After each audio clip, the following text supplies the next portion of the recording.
Hi guys, so I'm here to talk to you all and me! Miss Billings here about something called the Kansas-Nebraska Act, and I am so excited to talk about this. Oh great, it sounds riveting. I know it is. Okay, so here's a picture of the country in the mid-1800s. Remember, at this point, there's still a lot of unorganized land in the United States. Unorganized land? How do you organize land? Okay, let's take a step back here. So by unorganized, I don't mean the land, I mean the people and the government. So these areas have people living in them, but they don't have their government completely set up, and they hadn't officially become states yet. Okay, I got it. So what in the world were people there doing then? Great question. So in the Kansas and Nebraska territories, people were mostly farming crops like wheat, oats, and rye.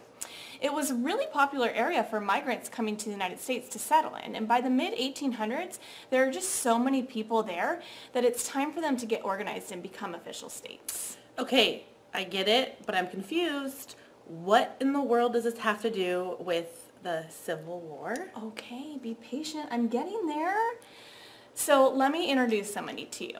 His name is Stephen Douglas. Stephen Douglas is a senator from Illinois. In fact, he just beat Abraham Lincoln for a seat in the Senate.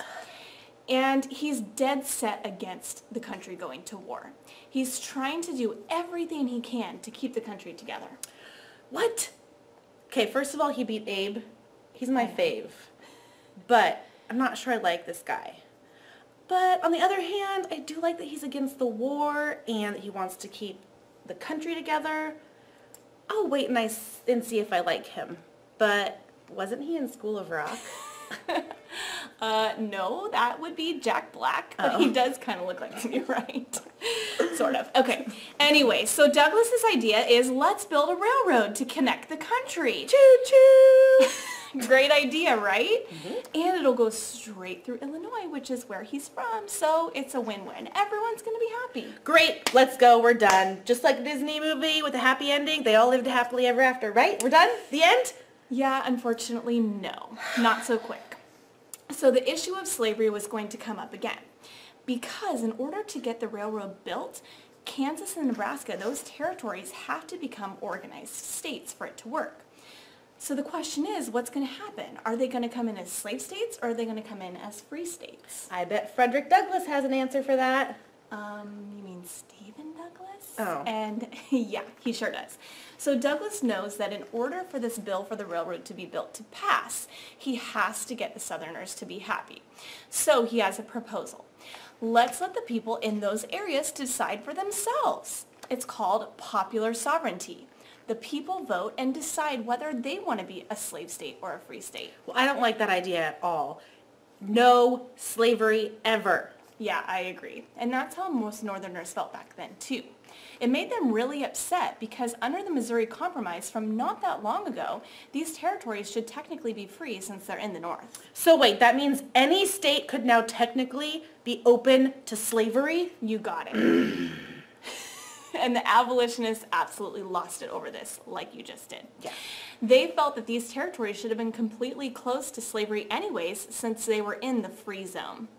And now you're saying that any state, any territory could be a slave state as long as enough people voted for it? Not cool, man. Not cool. Yeah, so Frederick Douglass, who you mentioned earlier, the famous abolitionist, he even warns that the bill is an open invitation to fierce and bitter strife. Why are there so many Douglasses? I know, it's confusing. Sorry. But it's almost like Frederick Douglass had a crystal ball and knew that was coming.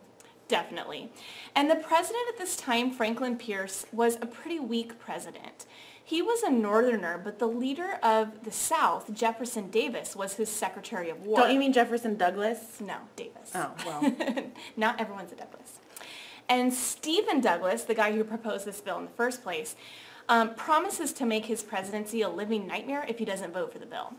So he went along with it, even though he didn't really want to. So now I get the difference. Frederick Douglass had 2 S's, and Stephen Douglas had 1 S. Yeah, and they're 2 different people. 2 different people. Yeah. Abolitionist, senator, railroad. Yes. Are you guys clear? I'm not. But This is not good. I see something's about to go down with Jefferson Davis, Franklin Pierce, Stephen Douglas, Frederick Douglass, Jack Black. What's going on? Yeah, and it does. In 1856, a Southern congressman named Preston Brooks attacks a Northern senator, Charles Sumner, inside of Congress. They actually have a fight over this.